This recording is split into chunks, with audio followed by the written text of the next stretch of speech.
Bonjour et bienvenue en tête-à-tête sur France 24. Notre invité est le ministre des Affaires étrangères du Rwanda, Olivier Nduhungirehe. Merci beaucoup, monsieur le ministre, d'être avec nous. Merci beaucoup de me recevoir. Alors, il y a un an, vous avez signé avec votre homologue congolaise l'accord de paix entre vos deux pays, un accord qui a ensuite été entériné par vos deux présidents à Washington en décembre sous l'égide de Donald Trump. Mais un an plus tard, il faut le dire, le volet sécuritaire n'est pas appliqué. C'est ce que dit le médiateur américain par la voix de son secrétaire d'État, par la voix de son envoyé spécial Massad Boulos, qui, il y a quelques jours au Conseil de sécurité de l'ONU, a dit ce volet n'est pas appliqué par les deux parties. La RDC ne neutralise pas les FDLR dans les zones sous son contrôle. Et de son côté, le Rwanda n'a pas retiré ses troupes de RDC, ni cessé son soutien au groupe rebelle du M23. Est-ce que vous êtes d'accord ? Merci beaucoup pour la question. C'est vrai que le 27 juin, nous avons signé l'accord de paix entre le Rwanda et la RDC. Le volet principal, c'était le CONOPS, le Conseil des opérations pour la neutralisation des génocidaires et FDLR, et la levée des mesures rwandaises de défense. Il y avait même un chronogramme de 90 jours pour remplir ces obligations. Mais malheureusement, le problème principal est le manque de volonté politique de la part de Kinshasa. Premièrement, sur le cessez-le-feu, puisque depuis la signature de cet accord de paix, les attaques de drones se sont intensifiées. Non seulement contre les positions de la FCM-23, ce qui est en violation du cessez-le-feu, mais aussi contre les civils de Banyamulenge au sud Kivu, ce qui est beaucoup plus préoccupant. Et donc la deuxième chose, c'est le problème de la neutralisation des FDLR. Au lieu de s'engager sur cette voie, ces dernières années, je dirais cette année qui vient de s'écouler, a vu le gouvernement congolais renforcer les FDLR, que ce soit sur le volet militaire, mais aussi organiser les FDLR sur le côté politique avec des personnes comme Jean-Luc Abialima, le fils de l'ancien président qui vit ici en France, et d'autres personnalités comme Kinshasa dit, on travaille à la neutralisation de ces FDLR. Oui, mais s'ils travaillent sur la neutralisation des FDLR, où sont les résultats ? Il n'y a rien qui prouve, les FDLR sont toujours soutenus par Kinshasa, il n'y a rien qui a été fait. Et même, vous avez parlé de Massad Boulos, qui a dit vendredi passé au Conseil de sécurité que le gouvernement congolais n'a rien fait sur la neutralisation des FDLR. Et de votre côté, vous n'avez... Alors d'après le dernier rapport de l'ONU, vous avez 6 à 7 000 hommes en RDC, dorénavant, cette présence qui a été longtemps niée est assumée par le président Kagame lui-même. Ces troupes, Marco Rubio a demandé devant le Congrès américain qu'elles se retirent d'ici la mi-juillet. Est-ce que vous allez retirer ces troupes, oui ou non ?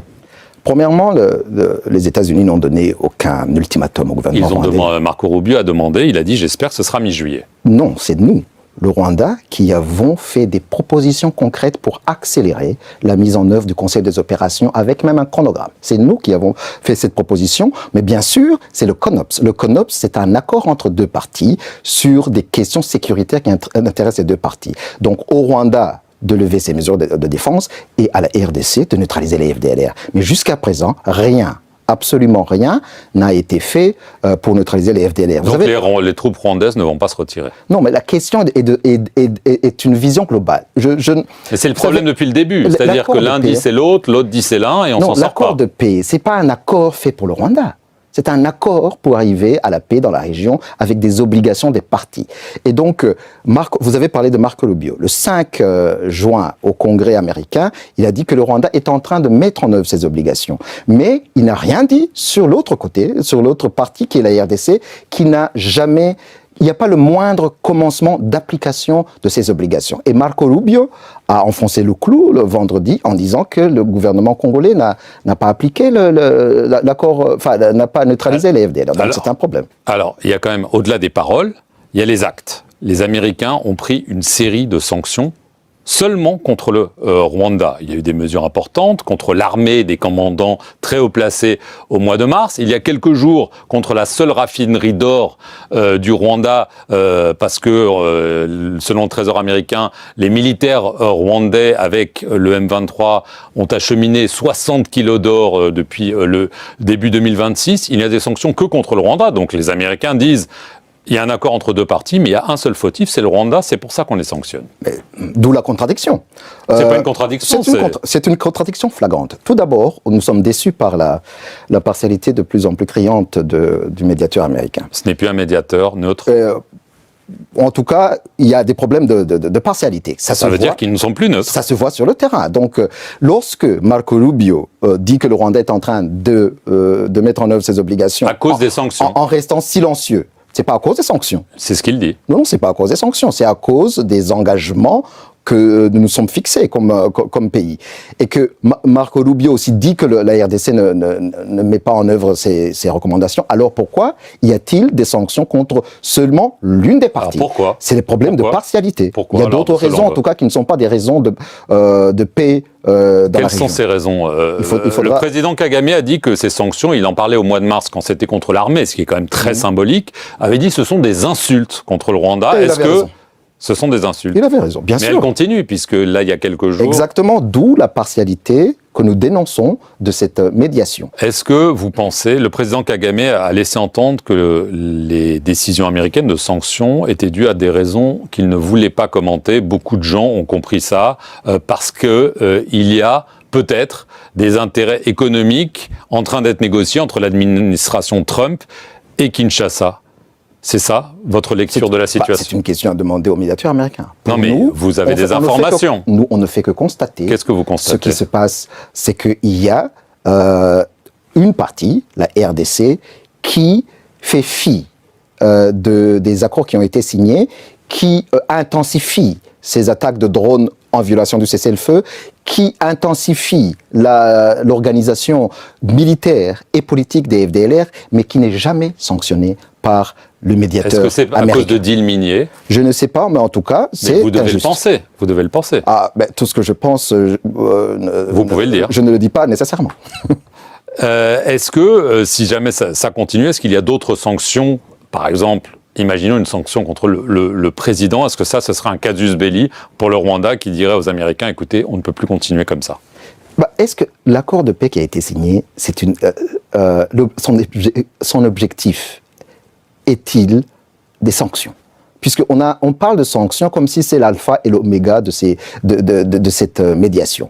Cette médiation a comme but d'arriver à une paix durable à l'est de la RDC après plus de 30 ans d'un conflit. Donc il faut s'attaquer à ces causes profondes. Et moi, je puis vous dire que l'accord de paix de Washington, c'est le meilleur accord qu'on puisse avoir dans la région. Donc, il n'y a pas de problème d'accord. Il y a des problèmes de volonté politique de Kinshasa à mettre en œuvre cet accord et à nous permettre de nous engager dans une collaboration fructueuse sur des projets de développement dans la région. S'il y a des sanctions contre le président Kagame, qu'est-ce qui se passe? Vous savez, nous ne prenons aucune sanction. C'est pas nous qui prenons des sanctions. Donc, si vous pouvez demander à ceux qui prennent des sanctions tous les matins de vous le dire. Vous avez accusé donc Kinshasa de ne pas respecter le cessez-le-feu, mais on se souvient que quelques jours à peine après la signature de l'accord à Washington, il y a eu l'offensive sur Uvira de l'AFC M23, soutenue par le Rwanda d'après les Nations Unies et beaucoup d'observateurs. Donc comment est-ce que vous pouvez seulement accuser Kinshasa alors que de votre côté, visiblement, les intentions de cessez-le-feu ne sont pas toujours là? Sur la prise d'Uvira, il y a une désinformation phénoménale. C'est faux. Je vous explique. Le 27 juin, comme vous l'avez dit, nous avons signé un accord de paix avec un chronogramme de 3 mois. Mais malheureusement, rien n'a été fait et au contraire, les États-Unis nous faisaient des propositions de dates pour la signature de l'accord par les chefs d'État. On nous a donné des dates en septembre, en octobre, en novembre. On les repoussait, on a accepté la date du 4 décembre, mais le problème, et les Américains le savent, c'est que sur le terrain, les attaques de drones s'étaient intensifiées et que même le AFC M23 était déjà en mouvement. Donc c'est une hypocrisie de croire que le 4 décembre, c'était un jour de paix sur le terrain et que c'est le Rwanda et l'AFC M23 qui, 5 jours plus tard, ont violé cet accord. C'est pas vrai. Dernière question, la RDC a déposé le 26 juin une requête devant la Cour internationale de justice à La Haye contre le Rwanda, l'accusant de mener, je le cite, une campagne génocidaire depuis 1996. C'est la troisième fois que la RDC saisit la CIJ contre le Rwanda. Elle n'avait jamais accepté d'intervenir. Est-ce que vous craignez que ce soit le cas cette fois? C'est vrai, il y a des problèmes de compétences de la Cour, mais ça va être réglé par les organes habilités, mais cette opération de la RDC, cette plainte de la RDC relève du pur cynisme et de la manœuvre politique, parce que qui collabore avec un mouvement génocidaire nommé FDLR? C'est le président Tshisekedi et son armée. Qui a tiré par des attaques de drones sur des populations civiles, les Banyamulenge et autres? C'est le président Tshisekedi et son armée. Qui a encouragé des discours de haine contre les Congolais Tutsis? C'est le président Tshisekedi et son armée. Y compris des actes de persécution où des Congolais Tutsis ont été lynchés et brûlés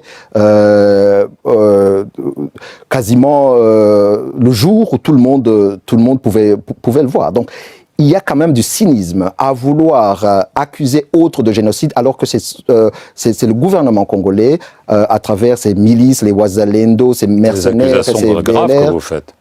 C'est ce qui se passe sur le terrain. C'est pas ce que tout le monde dit. Mais non, c'est parce que ici, il ne s'agit pas de dire, il s'agit de voir. Mais les attaques de drones sont bien réelles contre les Banyamulenge. Les discours de haine sont bien réels. Les lynchages sont bien réels. Donc, il y a une accumulation de crimes commis par le régime de Kinshasa, et donc il ne peut pas faire fi de ces crimes et aller à La Haye pour accuser qui d'autre de ce genre de crimes. Merci beaucoup, Monsieur le Ministre, d'avoir répondu aux questions de France 24 et merci à vous d'avoir regardé cette émission sur nos antennes. Restez-y pour plus d'informations.